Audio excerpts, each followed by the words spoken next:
You don't have an effective system of control on the trade of surveillance technology. And we're still struggling to get state agreement on that. I'm Alan Rozenshtein, Associate Professor of Law at the University of Minnesota and Senior Editor at Lawfare. And this is the Lawfare podcast for May 11th, 2023. The term spyware refers to software that's designed to infiltrate, monitor, and extract sensitive information from a user's device without their knowledge or consent. Perhaps the most infamous example of the harm that spyware can do is the 2018 killing of Saudi dissident journalist Jamal Khashoggi by Saudi government operatives, who used spyware implanted on Khashoggi's phone to track him before luring him to the Saudi consulate in Istanbul, where he was murdered. But spyware use is not just limited to repressive autocracies. It's frequently both developed and used by liberal democracies, a practice that has generated increasing concern over the past several years. For example, the spyware on Khashoggi's phone, Pegasus, was developed by NSO Group, a prominent Israeli cyber intelligence firm. To talk about spyware and its potential regulation under international law, I spoke with one of my colleagues, Fionnuala Ní Aoláin. Fionnuala is a Regents Professor and the Robina Chair in Law, Public Policy and Society at the University of Minnesota Law School, where she also directs our Human Rights Center. But most importantly for this conversation, Fionnuala is also the United Nations Special Rapporteur on the promotion and protection of human rights and fundamental freedoms while countering terrorism. It's a position she's held since 2017. As part of that role, she recently published a report on the global regulation of the counter-terrorism spyware technology trade. I spoke with Fionnuala about her findings and what, if anything, could be done to make spyware compliant with human rights. It's the Lawfare podcast, May 11. Fionnuala Ní Aoláin on regulating spyware. Fionnuala, thank you very much for joining. I'm really looking forward to talking about the spyware report that you just released. But before we get into that, can you just give some background on your role? What does it mean to be, and this is a quite a mouthful of a title, so I'm going to try to say it in one breath. What does it mean to be the United Nations Special Rapporteur on the promotion and protection of human rights and fundamental freedoms while countering terrorism? It's a mouthful. So yes, I'd be happy. I'm happy to be here, of course, and also really happy to say what that mouthful means. So it's a role, it's a political appointment by a body called the Human Rights Council, which is a body of states whose role really entrusted under the council is to promote and protect human rights around the world. There are a number of expert bodies that work out from that council, and one of them is called Special Procedures Mechanism. So these are experts, independent experts who are appointed because of their expertise in a particular area, and their role, once they're appointed, is to do three things. It's to write annual reports to the General Assembly and the Human Rights Council on issues of their choice or pleasing, things that are interesting or relevant to the regulation of global counterterrorism, where either there's a gap in the law or an issue of concern or a set of recommendations to states. It's to do country visits at the invitation of a government. So you get to go and do what would be a 360 assessment of a government's counterterrorism practice. And then you report that back to the Human Rights Council. And the third is that special rapporteurs engage in individual communications. So the office in Geneva, which is where these come to us, individuals who believe they've been the subject of a human rights violation in any kind of counterterrorism measure. Could be a drone strike, could be the use of a sanctions measure, could be a listing measure, could be the use of countering terrorism finance proceedings, detention on the basis of counterterrorism charges. Anyone from anywhere in the world can make a complaint to the system and ask for the special rapporteur, that's me, but it's really my team, to address that complaint with their government. And when it comes to reports like this, can you just describe what the role of these are, and also maybe speak a little bit about sort of the role of these sorts of soft law instruments, if you think that's a fair characterization of them when it comes to both the UN and the activities of UN member states? Sure. So my formal reports every year to the General Assembly and to the Human Rights Council fall into a category that you might call soft law, but I think soft law is too strong a term to describe them, meaning that, of course, there are times when I may make suggestions or give advice to states or identify a fix to a legal problem that they may then take up as either hard or soft law, and it would have binding capacity for states. I see the role of the mandates reports more as a really, first of all, it's technical assistance and advice to states. It's really about saying, in this kind of report, for example, on spyware, you have this very specific challenge, or there is this problem with spyware. And no one has yet really figured out a way, other than saying, don't use it, how to manage it. And so this is a set of ideas, solutions, pathways for states to think about. So obviously there's a report, but then there's all of this unseen work that I and my team, but me politically, will do with member states, with the United States, with the European Union, but with other states, with the Organization of Islamic States, with the GRULAC states in Latin America. So there's a piece of political work that goes with this kind of report, where you try to educate and sensitize states to the idea that there could be a solution or a fix for a problem that you've identified in state practice. So now let's turn to the report, and let's first start by defining our terms, which I think is always useful, especially in technology settings where things are happening very quickly and terms are often quite elastic. How do you define spyware? And can you just provide kind of at a high level the sorts of tools and their uses, let's say in the counterterrorism context, which of course is your mandate, though obviously they're used more broadly than just that. Yeah, I mean, for the purposes of this report, we think of spyware as sophisticated surveillance technology. And in this context, it's the kind of surveillance technology that I'm talking about is that which has been designed for counterterrorism or national security purposes. I think one of the things we focus on in particular, as you know, this report identifies a set of private actors who are producing this kind of technology. And what I think about when I think about the kind of spyware or technology that I'm concerned about, it's technologies that allows the user to specify certain target data and metadata rather than just something that automatically monitors data and metadata. So it has a targeting component. That's one of the things that we're particularly focused on. This is technology that can automatically access data, generally on a person's phone, but also on, I'm thinking primarily of phones.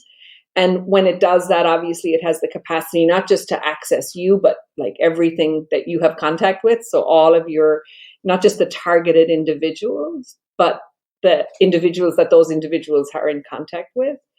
And of course, one of the things, the characteristics of this kind of sophisticated surveillance technology that particularly interests me is the way in which, first of all, that it's triggering doesn't require any act. I mean, it used to be like the bait and switch where you click something and then you get, but that's not the kind of technology we're talking about anymore. We're really talking about non-click technology. So you may not even be aware. There'll be nothing to suggest to you that you're the subject of surveillance. So just to clarify on that, so like it used to be, just to kind of concrete, it used to be that someone would text you a link and you'd have to click on the link. And now someone just texts you and you didn't even realize that the process of texting you has installed some piece of malware on your device. Exactly. Or even maybe they didn't even text you. It's completely opaque to you. It's completely opaque, right? That the sophistication of its implantation doesn't require any act or action by the person who's the target. So that's the kind of technology that I'm particularly concerned with. I think the other characteristics of this kind of technology is that some of these technologies have really definable harmful uses, meaning that they have kill switches, we'll call them, that's the term, but that they can erase any evidence of there ever having been on your system at all, right? So that there's a way in which it's not just the fact that it's implanted, but it can be removed in a way that never allows you to figure out whether it's been there or not. So traceability of the technology is a problem. And then, of course, the other big thing about this kind of sophisticated surveillance technology is that it can alter what's on your device without you knowing about it. So that means that if you have, let's say you're a lawyer and you have documents on your device that's evidence, right? It can actually this kind of sophisticated technology has the capacity to access and alter documents without the target even realizing that they've been altered. So that's the kind of the elements of this kind of technology from a human rights perspective that's deeply concerning to me, and that sort of prompts this engagement with this particular kind of surveillance technology that is increasingly ubiquitous, that's been really, really difficult to regulate. States, and even at national, states are struggling to figure out, and some of them actually don't want to. Some do and some don't, struggling to figure out what to do with this technology. Yeah, so my follow-up question, I get, is partly definitional and I think partly historical, which is, to what extent is there overlap between spyware and what we might call bulk surveillance, right? So it used to be that the stuff we were talking about was the 702 program, for example, and, upstream collection and tapping the, transatlantic cables and all that sort of stuff. Obviously, much of it was done for counterterrorism purposes. And the concern there was sort of the bulk nature of it. And it tended not to be done on people's devices. Now it seems like with spyware, people are still concerned about bulk collection, obviously. But now it seems like the concern has moved to end user devices themselves. Is that a fair sort of characterization of where the focus of concern has shifted to? And if so, why has that happened? Is it just a technological transition or a strategic transition? Why are we talking about this now when 10 years ago we were talking about PRISM and stuff like that? Yeah. So I think there's a bundle of questions there. Like you, I see these two things coexisting in tandem. Bulk data collection hasn't gone away. The concerns that I have as Special Rapporteur about the oversight of bulk data collection, the privacy implications, the increased concerns about the kinds of profiling and individuation that can happen from bulk data. None of those have gone away, right? Those are still prescient, they're still relevant. But it is true that we have seen a shift of concern. It's hard to figure out. Partly, I think the shift of concern is that there's just more revelation, right? We're seeing more, whether it's a princess who's in the course of divorce proceeding in London, who has her phone, surveyed, and there's a revelation about the scope of intrusion, not just on her life, but on everyone else's life. That's not a counter-terrorism purpose, clearly, but it speaks to some kind of slippage out of a kind of a security space into just misuse in a broader sense that concerns people. I think the Jamal Khashoggi case just fundamentally changed the discussion about this, because there, the kind of link between the use of the surveillance technology and an absolute harm, which was the chopping up of an individual into multiple pieces in a consulate space in Turkey, and just to note his body's never been recovered. And I think there's some way in which these kind of very prominent cases have shifted at least public perception. But it's also clear, frankly, as my report documents, that there's just more use of this end user, and there's more transfer of technology happening. And I think we have to reckon with these two things in terms of how they exist together right now. So you mentioned the famous and tragic case of Jamal Khashoggi. Could you just go into that a bit more and talk about the role that spyware played, to the extent that we understand in that case, sort of as a lens for the sorts of sort of really serious abuses that have occurred and that we've seen come to light over the last few years? Yeah, and I think one of the ways to think about this is just is almost like a historical, or like how has states always have historically engaged in trying to gather information through intelligence and other sources. None of that is new per se, but it's sort of understanding the quantum difference that this form of surveillance technology engages and its implications once it's targeted at a particular person.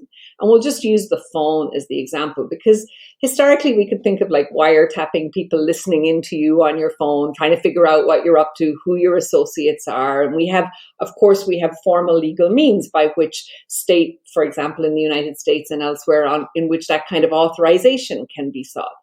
But the spyware we're talking about really takes over control of your phone. And it has the capacity to, for example, make calls to people, to send messages, can download content. It has a kind of an autonomous life in your device. And it is that kind of technological capacity, that explosion of capacity, and the scale of intrusion that it allows typically means that actually the scope of what it can do, not just in terms of intrusion in privacy, right? So that it's not just about someone listening to you, but both the use that's made of the information about you, the use of the information about others to whom you are connected, but also the capacity to manipulate information. If you think about Jamal Khashoggi, part of what we know is that, in fact, it was about having a deep awareness of his movements, where he was going, having that information go to a third party, having the third party, which was a state, as we know, act upon that information in a particular site and kill him. And it was that linkage between information and geography and the presence of Jamal Khashoggi that led to his death. I think the other thing that's really worth stressing is that maybe historically, like if you think about it, for me at least, spycraft and spyware tended to be the exclusive domain of governments, right? Of government agencies, of intelligence services, of kind of technical experts in-house in government. But what we're seeing, and what I think it means, for example, to have private entities, and I list a whole bunch of them in paragraph 17 of my report. I mean, they include companies like NSO, and they include Quadream, they include UK-based Gamma International Limited, there's German companies, there's French companies, there's a whole bunch of US firms in there too. What's different is that you have private sector cybersecurity firms responsible for these tools and capacities in a way that's both outside state control with no obvious regulatory or accountability mechanism. So if we had some way to control, or even still have some ways to control the ways in which states deal with this information, we certainly have no functional legal frameworks, in my view, that address the ways in which private actors have access to and can use or transfer this information. So lots to unpack there, and I just want to provide just a little bit of background on the Khashoggi murder for those who may be less familiar with this. So this was a very well-known Saudi dissident and journalist. I think he worked for the Washington Post here, and he was killed in the Saudi embassy in Istanbul when he went. I think he was trying to get a visa or something related to a marriage. His identification so he could marry. He needed legal documentation in order to marry his then fiancée. Yeah, just to make the story even grimmer. And he went into the consulate and he never came out of the consulate or the embassy, as it were. And so the idea here is that part of the reason that the Saudi government, and it's a little complicated, obviously, as to who exactly was behind it. There are lots of denials from the Saudi government, which we don't need to get into here. Part of the reason they were able to conduct this assassination, I think is fair to say, is because they had this spyware on his phone, and so they just knew where he was and where he was going and all of that. And so that's kind of the most concrete example, I think, right, of the harms that you can get from spyware. Yeah. We do have, even though there's these kind of high profile cases, and Jamal Khashoggi is probably the most sort of obvious of them, we also have really good information points that we see, so that software in particular, for example, the Pegasus software being connected to the hacking of phones of leading politicians in Spain, including the defense minister of Spain. The president, Mr. Macron, has had his phone targeted. We know that dissidents, human rights activists, people, journalists, people who just disagree with their governments in countries as diverse as Bahrain, Togo, the United States, that we have good evidence that this is happening on a wide scale. And maybe we had a parliamentary hearing at the European Parliament last June, and it was NSO's own data at that parliamentary hearing that told us that Pegasus is used by states to target up to 13,000 individuals a year globally. So this isn't a micro problem. I would say it's a pretty macro problem that we're facing. And from your analysis and understanding, this macro problem, is it still growing or have we sort of hit saturation? In other words, I mean, it's already a big problem, but we're sort of on the adoption curve of this. Are we, or is it hard to know? And it's, it's enough that it's a big problem now, whether or not it's going to be an even bigger problem in a year or 5 years. I mean, you and I could be like, looking at a crystal ball of spyware, say, where does it go? Where's it going? I think as we know, we've always said this in this adoption of so many of these tools, sort of, I would say, and in particular in the counterterrorism arena, where you start off with kind of adoption primarily based on security-based arguments and defense of the state and preventing crimes. And then we sort of see like expansion. And a really good example, comparative example of that is drones. I mean, we started off with drones on battlefields, and now, North Dakota is the first state in the United States that's using drones to do, policing work in North Dakota. And that's on the upswing too. So I think we're actually at the entry point to a lot of these discussions for a number of reasons. One is because we have a better sense of the scale of transfer from a number of countries. And I mean, the range of countries in the report is long. In Bahrain, Ethiopia, Uganda, Egypt, North Africa, Sudan. I mean, this is a very geographically diverse set of countries that are seeking these services. A lot of them are non-democracies. And I think as a democracy, we want to be, the United States in particular, it's pretty okay when you think you can control the tool that you want to use. Sometimes we have a high tolerance for new tools when we think we're the only ones who have them. But I think our tolerance gets much less sort of tolerant, for want of a better way of putting it, when actually we don't control, and it runs at odds with some of the other kind of trend patterns we're seeing in the world. So I guess what really keeps me up at night is that in a world in which we're seeing rising authoritarianism, closing civic space, a lot of backsliding on democracy, I think this security infrastructure is playing an enormously significant role in a number of countries in that regard, but also that there are a number of countries who have an interest in using these tools to undermine democracy, rule of law, good governance, rights. And that's why I think we're at the cusp of use rather than we're kind of coming out the other side of use. So let's turn to the state of regulation of these tools, both at the national and such as it is at the international level.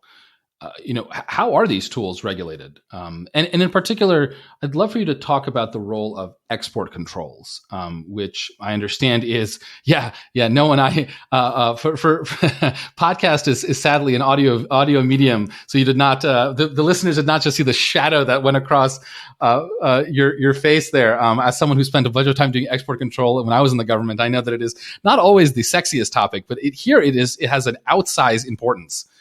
So love for you to talk about that if you could. Well, I mean, one of the things that this report tries to do is really tries to work kind of meticulously through all of the places where there might be some control on the use of spyware or this kind of technology, but really finds that there isn't actually, and so maybe to walk through them would be the way to start. One is, let's just talk about businesses, mainly as we've talked about sort of at the edges of, you've got a large set of business enterprises engaged in the production and sale of surveillance technology in multiple countries. And at least from an international law perspective, who are the subjects of international law? This will sound like international law 101 for listeners, but like the subject of international law is states. We regulate states. We don't regulate. And we have some idea that maybe there are some subsidiary obligations that states have to regulate business enterprises, particularly those engaged, say, in high risk endeavors. But actually, there's no automatic regulation of businesses. And in fact, we know that there are very few countries that have specific statutory instruments that impose limitations on business enterprises in their development, trade of these kinds of technologies. So we start with that the sort of framework that regulates businesses by international law standards. It's a soft law framework. It's called the Guiding Principles on Business and Human Rights. Now, I have to say, it's a very old-fashioned international lawyer. When I hear the word guiding and I hear the word principles in the same sentence, I'm not very often reassured that there's a lot of regulation going on. So we really have this sort of gap, at least in international law, that there's an obligation on states to regulate businesses who are in the business of developing, using or transferring the surveillance technology. And just to clarify, presumably, I mean, this is obviously not the first time the private sector has been building tools that could cause human rights issues, right? I mean, we've had a giant military-industrial complex. So I assume the idea that, look, if you are a country that has a ton of weapons manufacturers, there is a non-trivial obligation for you to make sure that, you know, those weapons aren't going everywhere. You're looking at me skeptically, which makes me very nervous. I am not an international law scholar. I would have just assumed that existed. Maybe I'm wrong, which would be a real bummer. I mean, certainly in the area of conventional weapons, nuclear weapons, of course, we have these kind of treaty agreements. The problem, of course, is we're seeing in that sphere, maybe a different day's conversation, is it turns out they don't work so well. And they certainly, increasingly, we have big concerns about the transfer of those kinds of weapons to non-state armed groups, right? Why are we worried about that? We're worried about that because actually we are not entirely sure that all the governments who are supposed to be doing what you and I think they should be doing, Alan, actually have either the interest to do it or the will to do it, or actually that it's not precisely in their interest to do exactly the opposite. So I think those are weak. And maybe that goes to the second problem we have, is that there's no binding worldwide mechanism to ensure compliance for states in this area. And I think we're a long way away from that for a whole variety of reasons, because some countries see themselves as tech neutral, right? They don't want to be in the business of like defining some technology good, some technology bad. They're prepared to kind of deal with other things. Some countries, because they're producers and exporters of these kinds of technologies, there's no interest for them. And even in the space that you've just described, Alan, which is this idea that maybe countries have an interest in regulating, let's say, high-risk technologies, right? Risk technologies that might have risk. I mean, the only real framework we have this thing called the OECD MCP framework. It's like a framework that OECD countries can use if there's a concern about the misuse by businesses of a particular kind of good or technology or transfer, but those aren't binding. You could use a process like that, but it doesn't have any coercive power against the state. And then if we look at national level sort of regulation, again, I think it's actually extremely weak in the countries we're talking about. And, the reason for that is that there are lots of incentives that run the other way, right? They just run the other way. And because there's a lack of consensus among states really on this fundamental question as to whether there's like business liability for the kinds of end uses that happen from these technologies. You and I might agree that certain end uses are just not justified, but it's really not clear that there's a consensus on that across the world. I mean, remember, we're talking about there's just not a consensus that states should be in the business of holding corporations responsible for harmful conduct or even tortious conduct, particularly if it happens in other countries, right? I just think we don't have that consensus. And to get to your favorite topic, the export challenges. Well, I just think we have very weak export control. First of all, they're not global, right? Let's be clear, they're just not global. So particular countries, the United States has a framework, the EU has a framework, but the export control restrictions are kind of very ad hoc. So for example, after the Pegasus revelations, the US directly engaged against a number of spyware companies, and they added companies like NSO to the sanctions list. There's a Singaporean company that's on the sanctions list. This might have been a part of your day job some years ago before you retreated to the quiet of academia. But really, what we have are essentially, I think of as selective blacklisting procedures. They're not global. And there's also just, as you know, there's ways around them. And I think of, for example, the Wassenaar arrangement, the EU dual-use goods and technologies. It's not really clear yet that spyware falls into the category of a dual-use problem. So definitionally, even though that's regularly updated, it's actually never updated at the speed of use. And even on a good day, that arrangement, that export control arrangement, it's not legally binding. It's not a treaty. The word itself is the giveaway. It's an arrangement for dual use regulation. It's not a fix, I would say. If there's anything more depressing than guidelines, I think arrangement has to be it. Somehow even flabbier. Yeah, it is flabbier. It is. And of course, that's not by accident. States are the generators of binding international legal standards. States get to decide what they call things. They decide if they want to get into a treaty arrangement. They decide if they want to do arrangements. So I would say, and what the report I think does really systematically here is just illustrate that, like, wherever you go, you just don't have anything that really incentivizes. You don't have an effective system of control on the trade of surveillance technology.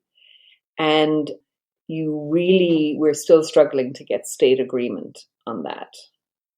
So I think we've covered the state of play well. So I think now it's a good time to turn to, well, what do we do next? And I think, reading your report, reading other scholarship on this topic, there's sort of two broad buckets that folks think about. There's what we might call the ban it bucket, and then there's the regulated bucket. So I want to start with the ban it bucket because it's kind of conceptually the clearest, right? You just ban it. In Costa Rica, it was the first nation to officially call for a full moratorium on spyware. And so, I'd love to hear your thoughts on the ban it approach. And also, I'm actually curious to hear your thoughts specifically on the Costa Rica part of this. I'm a big fan of Costa Rica. I hope to visit someday. I hear lovely things. Obviously, Costa Rica is not what is traditionally thought of as a major global power. And so I wonder sort of both why Costa Rica, and also maybe more importantly, if it's countries like Costa Rica that are calling for a moratorium on spyware, is that a sign that, again, with all respect to Costa Rica, we're not going to get a moratorium on spyware? Yeah. So, I've been clear in this role of mine, which is both a political and a legal role. I give advice to states. I give advice to the council. I'm acutely aware, and the report says this, the UN High Commissioner for Human Rights has called for a moratorium. We've had the former Special Rapporteur on Freedom of Expression, my friend and colleague David Kay, has called for a moratorium. And I say very clearly in this report that it may well be that there are aspects of spyware that are simply unregulable, meaning that there are pieces of this, if the technology is used in a particular way, that simply defy compliance in a way that's consistent with fundamental rights. So, for example, if states don't or companies don't agree to certain kinds of limitations on use, then the uses in particular way are just fundamentally incompatible with any idea of human dignity or human rights.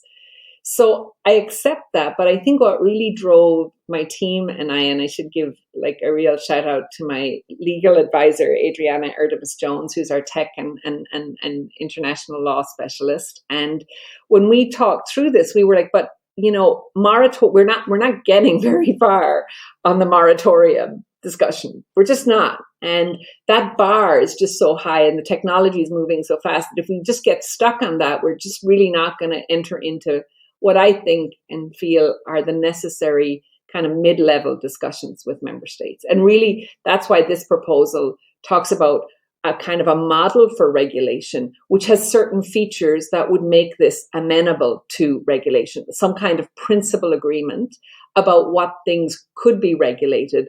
And I think that's why, in some ways, the report has had such a positive response from governments, not because they all want to regulate spyware, but at least as a preliminary point. And we've seen this with the recent executive decision by the Biden administration, but also in the agreement between France and the UK on talking about regulation, that there is a willingness by members of the P5 in particular, at least three of them, the P3, the P2, I'm sure, have a different view, Russia and China.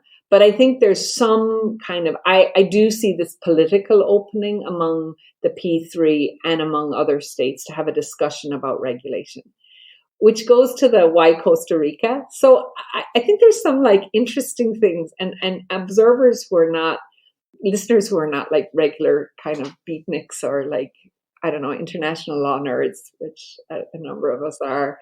You know, one of the things that's really interesting is that often small countries can move things in ways that big countries can't, right? If you're the US, well, first of all, there's a whole load of interagency issues in moving anything, right? In terms of just staking out a position of international law that has implications across multiple parts of the interagency. So sometimes it's just really hard, even if you have an administration that thinks, oh yeah, we think that's a problem, but how would we get a position that we could then take out into the universe of international law? And so small states who don't have those issues and actually are not burdened by use or export are often seen as, I want to say neutral, but they're neutral in the sense that they don't have skin in the game, which means they can move out faster and more effectively. And, you know, I think of particular of GRULAC states. So when we say Costa Rica, we also have to remember that Costa Rica is part of the GRULAC group. And if you can move some regional groups, you're not really just talking, if you look at the states who signed up to Costa Rica's statement, there's a lot of GRULAC states in there. So suddenly you're not talking about just one country, you're talking about actually a large regional group prepared to move on a particular issue. And GRULAC, just to be clear, so this is the group of Latin American and the Caribbean. I'll admit, this is the first time I've heard the phrase, and I thought you initially said Gulag states, and I thought, wow, this is part of Costa Rican history. I was not aware, but it is the GRULAC Caribbean and Latin American states. Yes, definitely not GRULAC states. So sorry for the acronyms. But I think for observers and Lawfare listeners thinking about, well, how do we understand how international law moves? I think it's just a really interesting study in understanding. It's a little bit like thinking about how things move. Sometimes states move things. It's not the federal government that moves things. It's states that move things. Sometimes you get a coalition of states moving on, let's say, emissions regulation, and that actually then has this purposive effect on the way the federal government thinks about something. And actually, it builds momentum around a particular idea or regulatory framework. So the why Costa Rica is I think, interesting as a country. They've taken some very strong views on the regulation of new tech, not just spyware, but also because they have this kind of interesting role as a kind of a bundler, I want to say convener of other states that actually brings others together. So to get to regulation of spyware, we need some bundlers. We need states who may not have agreement on everything, right? Some of them would want like light touch regulation. Some would want a recognition of harm. Some might be prepared to go further. And the kind of momentum for that would be maybe you start off with a soft law thing, like a General Assembly resolution. Maybe you get a group of states who are prepared to really start talking about a treaty. It's not going to happen like in a day.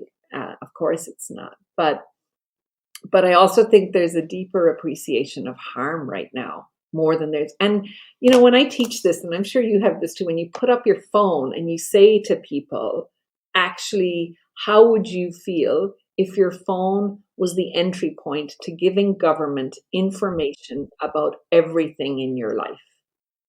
And I don't think you have to be left or right to actually be profoundly concerned about the implications. You want all the benefits of technology, but I think as human beings, we also want to feel like we have some rights that fly past technology, and that our private lives, and it's not just in a counter-terrorism space, a security space, but in divorce proceedings, in issues, fundamental issues of privacy, that your phone can't be weaponized against you. I think most people would want that assurance, you know? So since we're putting the moratorium kind of bracketing that, because that's probably not going to happen anytime soon. What, in your view, and obviously the report goes into much greater depth, but just sort of at a kind of a general level, what to you are the necessary features of the sort of regulatory system you'd like to see? And I'm curious in particular, both the substance, right? Like what would it actually regulate and how would it regulate? But also at what level? I mean, are you thinking of a treaty that is then implemented? Are you thinking of soft law that isn't implemented? Are you thinking of just more of a convening? So I'm both on substance and kind of process. What are the sort of top things that you would recommend most going forward? I mean, I'm a lawyer who likes treaties because, like, certainly more than arrangements and guidelines. Yeah, like I'm all for, but I am also a great believer. And I think, of course, we're speaking primarily to a US audience that hasn't always been as great a proponent of the multilateral system or treaties. But particularly when we talk about globalized issues where the US has a compelling interest, not just for itself, but ensuring that others are not misusing technologies that will ultimately be used against the United States and its partners. That's where our, I think, rational self-interest lies in the United States, to think about global regulation, which sometimes requires kinds of compromises that are not perfect, but provide some guarantees and protections for a whole range of interests, but including national security interests of the United States. So in the long run, I'd like a treaty. And I think treaties are important because they buy in all states at a level playing field, and everyone, and they're hard. You're bound by a treaty. States, I mean, the Senate, consent and ratification process is hard because actually the US has always taken treaty ratification seriously. And that's why I think in some ways that's the gold standard, even though it's really hard to get to.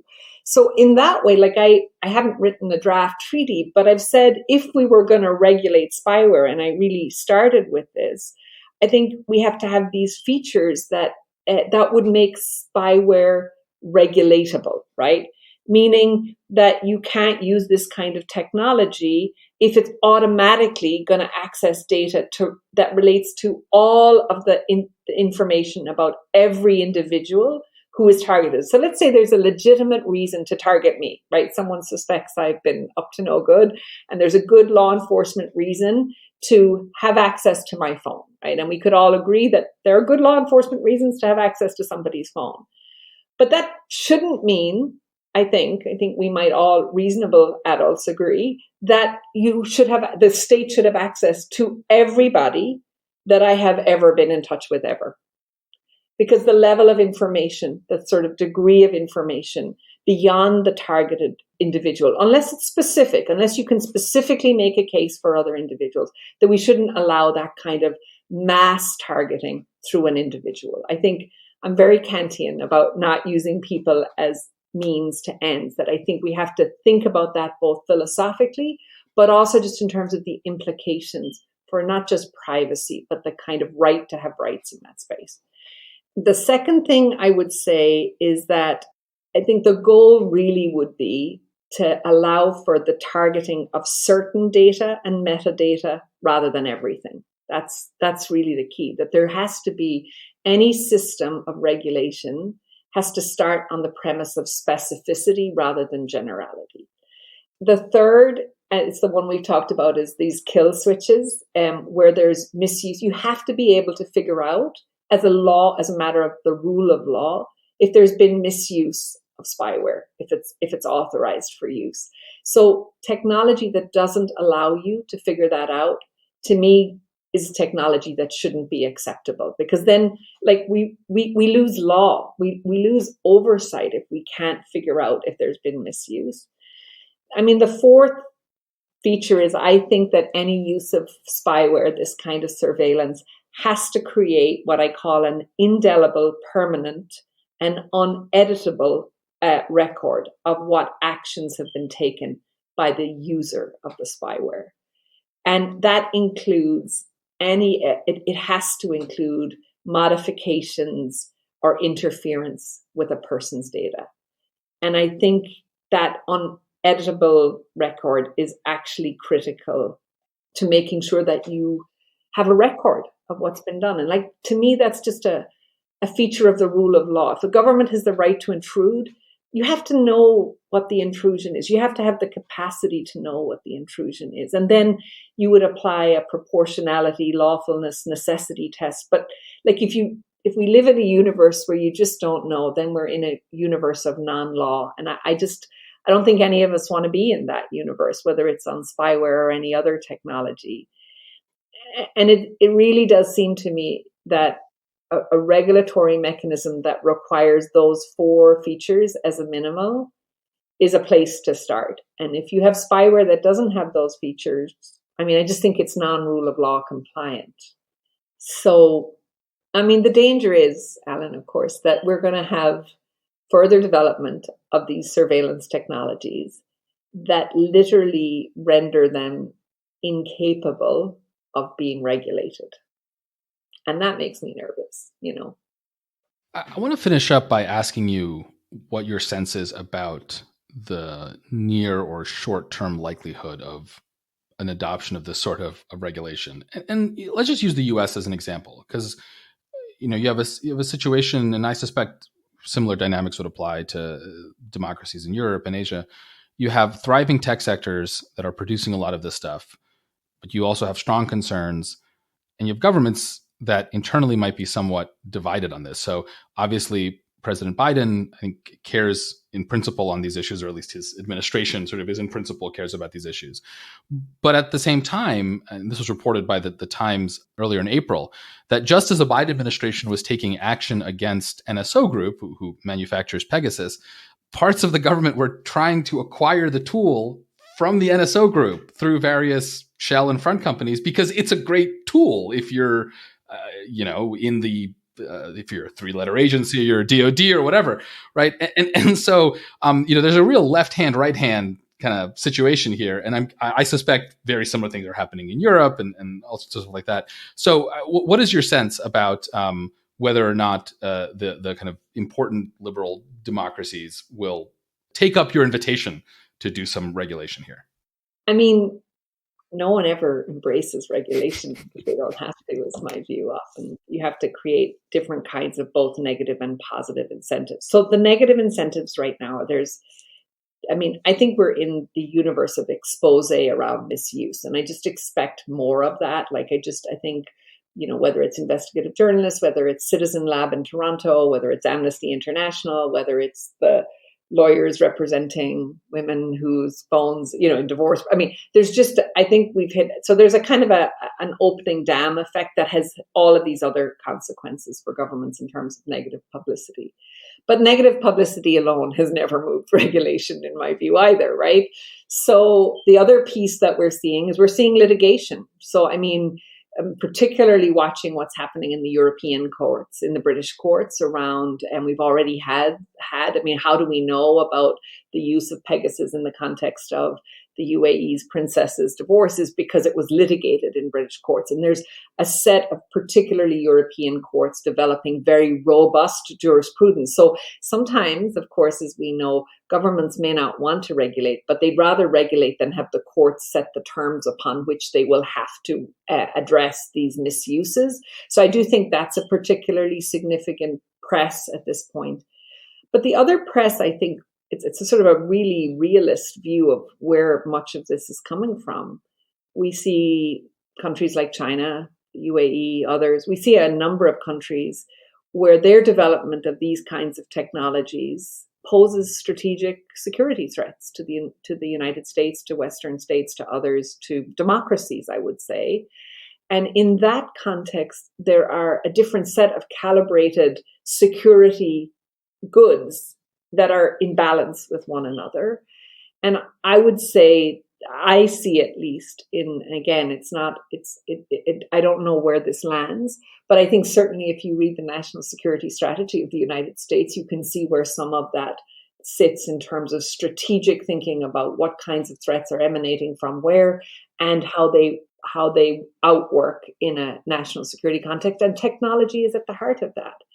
So I think to me that seems to say that while there hasn't been a huge appetite for regulation, we're moving into what I see as a sensitization to the need for regulation.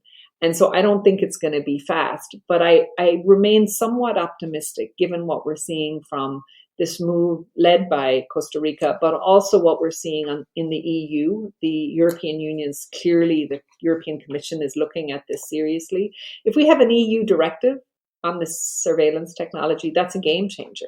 It's a game changer, just as it has been on so much of the collection of metadata and security cooperation and other things. So I remain cautiously optimistic in the medium term that we will get some regulation on the use of spyware.